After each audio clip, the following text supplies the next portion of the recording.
joined by Tyler Stewart as well as Jim Cregan here in the studio. Tyler, you're a Newmarket guy. I mean, you're not that far away. Just a quick drive down the 401 and... Well, actually probably farther than Toronto, but Newmarket and Belleville. No, my first introduction to Belleville back in the day was there. Besides the Bulls, there was another Tier 2 junior team that played out of here, and they used to come to town and play the Newmarket Flyers, and those were bloody fight-filled affairs. Yes, I saw humanity laid to its barest on the ice there. You're a huge hockey fan, and now you're a big hockey fan as well too, Jim? Through Tyler, I'm a huge hockey fan. And now, obviously, you're excited about the Olympics. I know you do a lot of coaching with women's hockey, obviously, because your kids are involved in hockey too, I understand? Correct, yes. So... Now, with the Olympics quickly approaching, are you going to be following them with anticipation? I think you will see a bald man screaming his head off in the background of most shots. Oh, not like the Boston game, I hope. Well, and that is going to be me. Or it's going to be Gordon from Sesame Street. He's a big fan as well. But actually, doing a lot of work with the Canadian Women's Olympic Hockey Team, fundraising, awareness, and a lot of those gals are pals of mine, so I'm very excited for them and their games against the U.S. and the battle for gold. But also, any hockey fan, you take the best players from Canada for that men's team. I mean, it's going to be so exciting. I think they made a lot of really interesting choices, you know? Yeah. Hopefully Bergeron is healed. I think he's a great player. And, you know, we've got guys like, obviously, Crosby and Heatley and Marlowe and Thornton, those guys. It's going to be totally exciting. Now, you obviously follow a lot of NHL. Who's your team? Unfortunately, my... bleeding, starving heart is still a Toronto Maple Leafs fan. And I'm alongside. It's just like, it's like you keep getting beat up by the high school bully. It's like, well, maybe if I'm a nicer guy, maybe he won't steal my lunch this time, and he steals your lunch and gives you a wedgie and stuff. It's like that being a Leaf fan. I've seen Tyler in the back of a bus, sleeping and then waking himself up moaning after the Leafs have lost. They got eliminated from the playoffs. Yeah. Why do you put yourself through such torture? Why do you do it, Tom? Well, it's what I tried cheering for other teams. My wife is from the Ottawa Valley, and she's always saying, "You become a Sens fan. It's a lot easier." But you know what? No, it's not, because they've never won anything either. And the Leafs always beat them in the playoffs. So I can't become a Sens fan. It's tough. I'm excited for the Chicago Blackhawks. They got a great young team. Their original six. They went through years in the wilderness. Looks like they may do it. Now, if I wait another 42 years, the Leafs might win something. And by the way, Ed's going to be carrying the torch in Vancouver as well too. So, are you guys going to be out there supporting him doing that? I'm gonna put my foot out.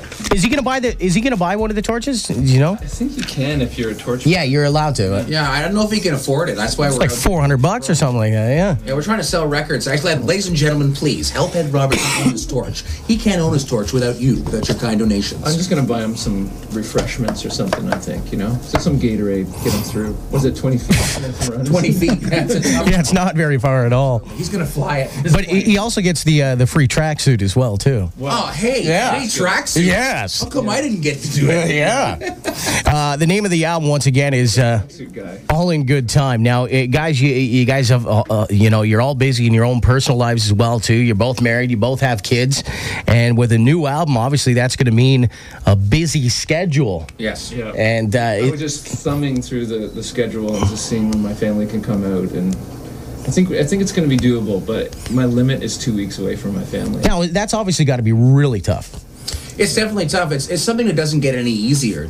We've been doing this for 20 years, and a lot of us have had kids for over 10, and you think it's something that you're going to get used to, but the kids grow and change, and they have different needs, so it's definitely harder to when they were young, man, it was great because they're not that old now anyway. Mine are 8 and 10. They love coming on the tour bus. They get their little bunk, and but then once you get off the bus, you're hanging out in the bowels of an arena. It's like, wow, the Regina Agrodome is really great, Dad. Not very exciting, but you get to see them and they get to see you, but ideally, we try to schedule our touring now so we can get home every couple weeks. And that's obviously a healthy thing for you guys. Now, let's talk about now, Jim. Obviously, you're a yoga guy. I did not know this about you. Are you still practicing the yoga? I don't practice when I'm at home because I just wake up. My kids are like hammering on my head with a That's yoga. That's yoga. Kind of yoga. Yeah. But yeah, I do it. I do it on the road. Just you get a half an hour and you just kind of do some stretches. It's a good thing.